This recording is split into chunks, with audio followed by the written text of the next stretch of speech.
Yo, let's do this. Let's win, boys. Come on, we got this. Let's go, let's go.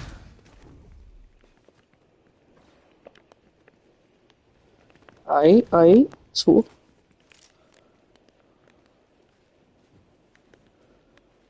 where's this fool at? Where's this fool?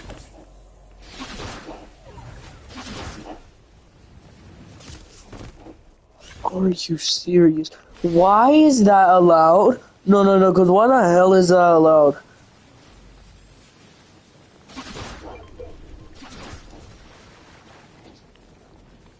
Why is that actually a fucking thing?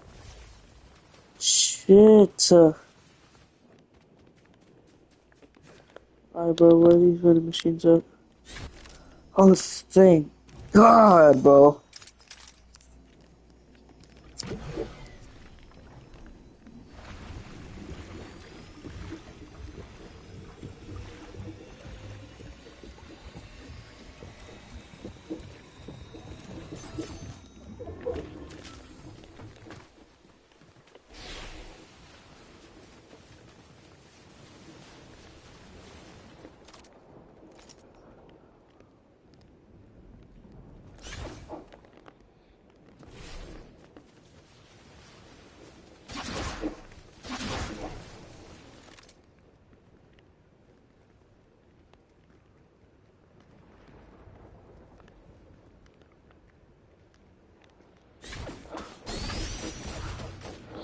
Why didn't that work? Why the fuck didn't that work? Why didn't that work? Why didn't that work? Why didn't that fucking work?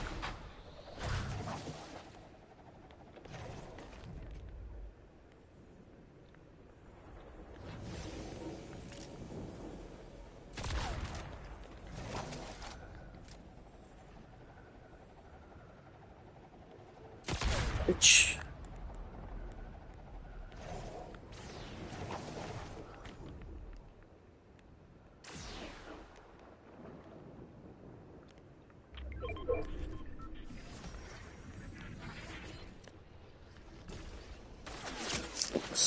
Oh fuck.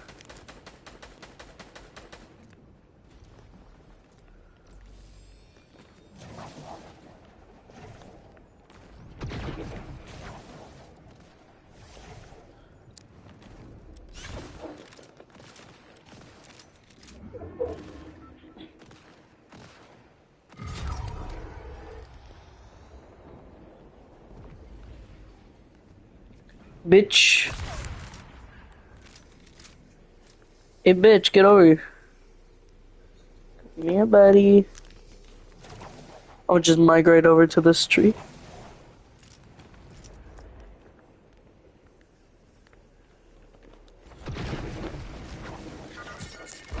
Bye bye.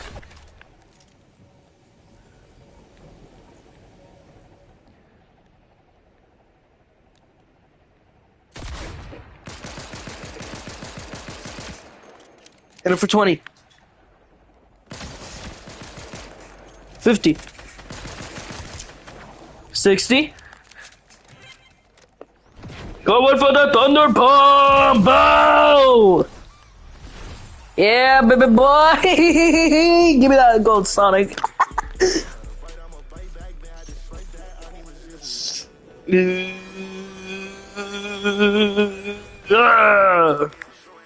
Let's go! And it was almost mastered. Okay, I.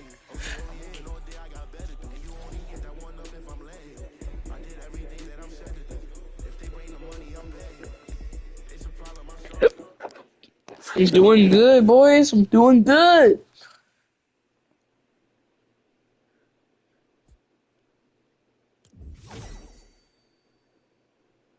Alright, bet. So the movie opens up and we see my dog Jason Todd get smacked with a truck bar by the Joker. Like, dog, what happened? The Joker talking about what hurts more, forehand or backhand, got Jason's toes curling and shit. This is exactly how I be having y'all mamas, by the way. That's 30 seconds of her life. She did see Batman pushing this bitch like a bat out of hell.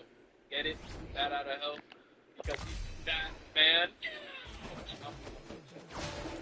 Joker leaves after whooping his ass, and Jason's trying to open the door, but it's locked from outside. Bro turns around and sees the bomb counting down, and you can just see bro accepting his fate. This shit is so depressing. Batman gets to the spot, but it's too late. That boy Jason got hit with a tactical nuke. Batman finds Jason, and we get a recreation of the death of the family comic book cover. R.I.P. to bro. He was dead ass my favorite Robin. Joker did my dog the worst way.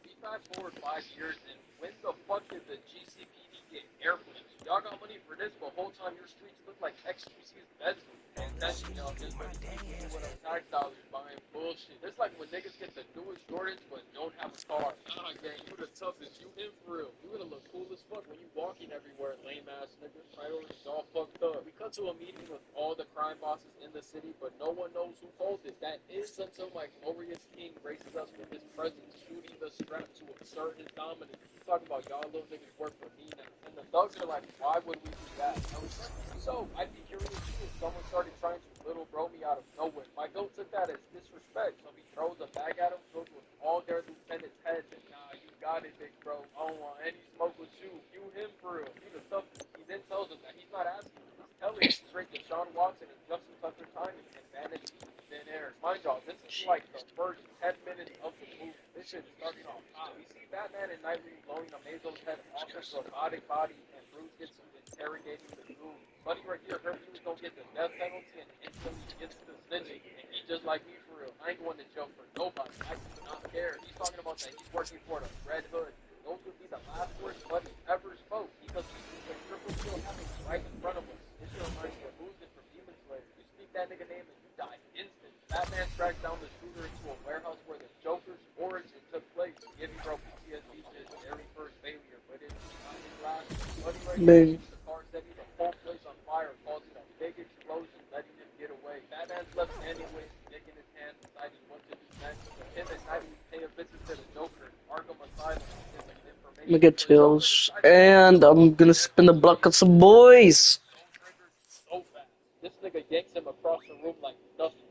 Even before he could fall to the ground, this nigga catches him by the throat and starts strangling him. Batman suplexes to finish the job because of his bitch ass toes, per usual, though he drops him on the floor and leaves. Batman and Red Hood are eavesdropping on Black Mass shipment details, and damn, they use the exact same device and everything, like father like son. So Red Hood hijacks the helicopter, but Batman and Little Dick Grayson pull up to stop it. So Red Hood is like, y'all want the helicopter so bad? Here, take it, and lets this shit free fall off the building. And y'all want to know what Mr. Golden Boy Dick Grayson does? He pulls out a goddamn staple. Bro, what the fuck is this? What is this supposed to be? Luckily, Batman shot a cable into a goddamn ice cream. Catch some little ass staple isn't supposed to. So the chase down begins, and Red Hood grabs the tank and throws it behind him like he's an Mario Kart, and causes an explosion to stop Bruce from following him. This frame right here is so tough. This game of Subway Surfers is going on, so Batman's right there, black. Doing the shit, around his leg, turns around to different, yo. Who is out here doing it like my king? That's right. Nobody. Even Nightwing lame ass starts dick riding too. Play the clip. Very good.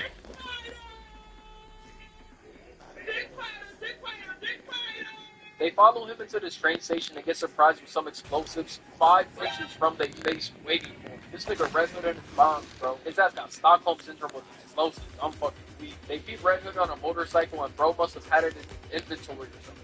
Where the fuck did you get this? Talk about perfect timing because the train comes out of nowhere and he suddenly vanishes. Like, where could he have possibly gone? I'm so confused. We're back at the Batcave now and these losers are watching game film how they got sauced up. It's gotta be how the Giants split every single week. Brian Daboll on a losing job because he's retard of the GM with Daniel Jones, $40 million with no offensive line and no weapons. Mind you, he also let Saquon Barkley walk out the door to their division rival. Like, holy shit, what a fucking poverty franchise. Like, tell me, what is Brian Daboll supposed to do? Is he supposed to go get a helmet and play left tackle? After some investigating, Bruce finds out that the Red Hood is Jason, and he gets some flashbacks. Where he died and shit. So in this flashback, Buddy right here ups pole and shoots, but Bruce disarms him, and Mike Dope lunges at him with a flying elbow, shattering his collar. And this is Batman's reaction. Like, bro, I know you are not talking about this. You are not pissed me off. You have done way, way, way worse. Do I have to remind you about that flick? You literally caught multiple bodies in this exact scene right here. Caught your ass in 4K. After helping Red Hood fight off these assassins, Bruce takes a blade that has Red Hood's blood on it and confirms that the Red Hood is Jason Todd. Poor Alfred, bro. He's in disbelief. Like, imagine grieving somebody's death and dealing with all the pain for them to randomly pop up 5 years later, very much alive. Like, I really do feel for Bruce's Alfred. That's fucked up. Black Mask is tripping dick and balls right now because he wants the Red Hood's head mounted on a wall. But bro's avoiding death like Los Polos avoids a gym. So mid spads out, Black Mask gets a red dot on his forehead, and we see my goat just trolling this shit. This nigga is just Spider-Man minus the webs, but plus the guns and killing. He's so cool. I love Red Hood, bro. So Red Hood moves the building like Osama bin. So the office explodes and Black Mask decides to break Joker. Oh, bitch. I don't know why you do that. You fucker. Not you will shoot him on sight. No problem, and your plan is cooked. We then see Batman digging up Jason Todd's grave, and we find out that the body was fake. I knew it was fake. I knew it. I knew it. Like, just look at it. 5 years goes by and bro looks spiffy and clean. He should be a pile of bones right now. Batman is fucking pissed. And he's gonna go talk to the only person in the world responsible for this, Raj Al Ghul. So long story short, Raj hired the Joker to cause a distraction for him to commit some other crime, but the Joker went haywire and killed Jason. Raj then feels bad about Jason dying, so he revives Jason Todd with the Lazarus pit to right that wrong. My dog had good intentions, you feel me? I can't be too mad at him, but it's like he kind of unleashed a terrorist onto Gotham. Like, I don't know. Fuck it, I'll give him the benefit of the doubt. So Joker is on this bridge about to light this truck on fire until my goat pulls up with all the swag in the world. The Joker then threatens to light the fire and burn all his people, but the thing is, Red Hood don't give a single fuck. This was all part of his plan. So Joker's like, alright, bet. Say that, and sets it on fire. That is until Batman comes and puts out the flames, kidnapping Joker. But Red Hood ain't gonna let him get away with this shit. This get back has been in motion for 5 going on 6 years. But he's not gonna fumble this opportunity. So he jumps on the cable and slices that shit, taking the Joker hostage. Jason ties up the Joker, and Mr. Funnyman over here got jokes, talking about a slumber party. It's all shits and giggles though until my son pulls out that damn crowbar. Now Buddy's smile magically disappears. I thought shit was funny. You want to be funny and shit, so I decided to be hilarious. Jason is whooping this nigga's ass, making his toes curl just like he did to Jason earlier in the movie. Revenge is so sweet, man. I love it. I'm already knowing I'd be on Red Hood timing if I had powers. I'm way too spiteful to be a goody two-shoes like Batman. Like, you trying to play games with me? You're trying to play games with me. I am not Batman. I will really do your ass. Batman pulls up to Crime Alley and is reminiscing until Red Hood pulls up mean as a bitch. Got the lightning and everything. Y'all already know the rules. The second it starts raining, the scene gets a Zenkai boost. That's plus 10 to all attributes. Red Hood launches some ninja stars and Batman does a backflip to dodge. He puts some gadgets on a dumpster and Red Hood dodges it with bro feeling a little too cocky. Batman had to remind us who his dad is. Red Hood's like, I bet. He takes out the knife, electrocuting Batman, flopping like a fish. Like Magic Card, Batman throws some explosives, but he recovers by stabbing this wall. What kind of blade is this? Shit gotta be made out of Superman nut or something. How does this even work? This blade should have shattered into a million pieces. Anyways, he jumps off the wall and is trying to escape, but Batman is on that ass. He ain't letting him out of his sight, just like David Blunt in that goddamn lean cup. Batman jumps on him with the elite knife placement by my son. Got Bruce ass looking dumb in the bitch. I'm already knowing Edna is using this as a prime example in her anti-cape argument. Low-key, now that I think about it, all of my favorite superheroes do not have capes. Spider-Man, Red Hood, Flash, Wolverine, and Iron Man. They all do not have capes. So while Batman is looking like a goofy, he gets his shit rocked twice. Leaves and pieces up my dog. Got him lunging for the knife, and oh hell no. Don't make my goat look like Captain America. Bro starts getting his ass whooped and goes for the shield. Come on, Red Hood, you better than this. So Red Hood grabs the poker and starts wilding. Like, bro, how does your body even contort this? He might be more flexible than Nightwing Brew. He goes for an attack, but it gets blocked, and bro drops a knife, catching it and slices Batman's BB Simon belt off. Slices Batman, slices. Jason Todd is too saucy with it. You can't even cap. This is not even glazed. It's just giving a man props. Batman gets tight because Catwoman Sexy has copped this shiesty for him for Christmas and tackles him off the building. And dude, these niggas never take fall damage. They should be dead or crippled at the very least. But you wanna know why they ain't? Because anime. Batman grabs Jason, but he decided to violate and snatch the mask off his face. And Holy shit. I thought Bruce was supposed to be handsome. He looks like he's about to call Cyborg a certain name, if you know what I mean. We all know who Bruce voted for. Jason decided to take off his helmet, and why the fuck were you wearing the Robin eye coverage? Like, you're wearing a helmet. This is the literal definition of putting a hat My on. man. And I don't even know what you call this.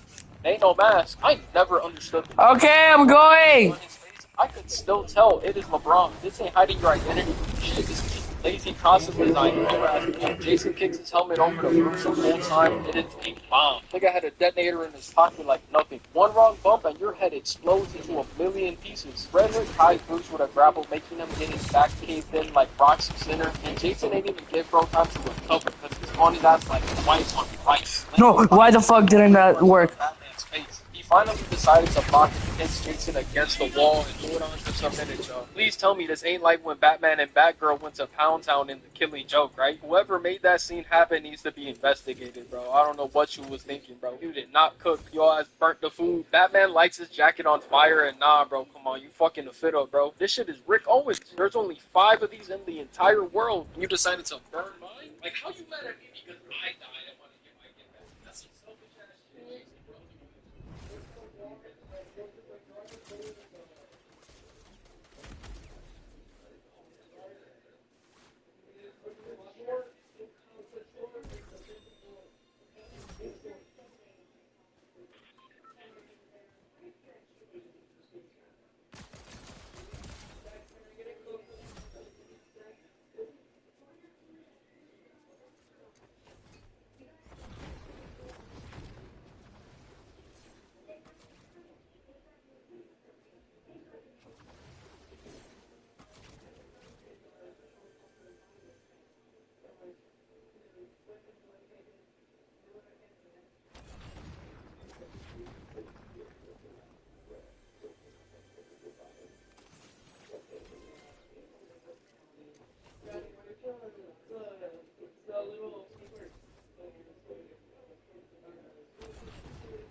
How, bro? This motherfucker never dies. He's like a cockroach. Jason is nowhere to be seen. And yeah, that's the video, y'all. I hope you enjoyed. You know, I had to drop another banger for y'all real quick. We're on the road to 100K subs, man. We just need 5,000 more as I'm recording this right now. Thank you for all the support and love you've shown to me over these past 8 months. I love y'all so much. You have no fucking clue at all. Make sure y'all eat some water, drink some food. Come on, we better get over there. What about your enemy? Oh, right. Dude, as soon as you finish your drink, turn yourself in. Got me again, Flash? Hey, hello, how do you do? Shady Durex here. After my Justice League Christmas video, everyone demanded that I make another one and that this one be about Flash in his museum. One guy even called me up and told me he was holding my cat hostage and wouldn't let him go until I reviewed that specific episode. Now, I don't own a cat, but I'll be a turtleneck sweater before I let any harm come to one. This one's for you, Mr. Fluffy Bottom. Today we're looking at the episode Flash and Substance. This time the episode comes from Justice League Unlimited, which is a series that comes after Justice League the Animated Series, so we're going to need a bit more context. In the final episode of Justice League the Animated Series, Hawkgirl resigns from the League for reasons. After that, the remaining members ask themselves, why stop at 6? And then they created an army. Well, to be specific, they invited superheroes from around the world to become part of the Justice League, keeping the original 6 as senior members. And there's a bit more lore that's somewhat relevant to this episode, but it'll make more sense if I explain it at the time it comes up. The episode starts with some villains on their way to a bar. Yep, how it should have been, it did not invent super beings going to a bar on the regular. Shoot, they weren't even the first YouTubers to do it. Tony, I'm driving you home. Come on, Johnny. We get a shot of a plethora of super baddies, and I'm guessing these guys are all from the series or the comics, but I'm not gonna lie, I barely recognize any of them. Shoot, for all I know, these dudes were all just invented out of the ether specifically for this scene. I may pride myself on being a superhero geek back in the day, but let's be real. No one knows everything about comics or superheroes. Still, I do recognize the Weather Wizard, which is a good clue of what this episode is going to be about, since Flash and Superman defeated him way back in the day. The scene focuses on 3 villains in particular: Mirror Master, Captain Cold, and the Trickster. The men are complaining about a lack of work when a 4th villain arrives. Captain Boomerang, you old son of a wallaby. I cut me a good deal. Got my sentence down to 5 years. This is the lore I was talking about earlier. In a previous episode, Captain Boomerang joined what was essentially this universe's Suicide Squad, they call it Task Force X here, to help Amanda Waller steal from the Justice League. You sign up for missions like this for 5 years. If you survive, then you go free. Got my sentence down to 5 years. This little detail helps answer a question I constantly see. That is, why does the justice system in DC let so many villains live when they range from terrorists to mass murderers? I mean, obviously, the meta reason is because DC wants to sell more comics, but one of the in-universe reasons is because there are powerful people who use their influences to keep certain criminals alive in case they're needed for something. Anyway, the 4 villains begin to complain about how, despite being great at their quote-unquote jobs, they're all still failures thanks to the Flash. The hardest men in town, and we all have something in common. We'd all be living like kings if it weren't for the Flash. I'm gonna go ahead and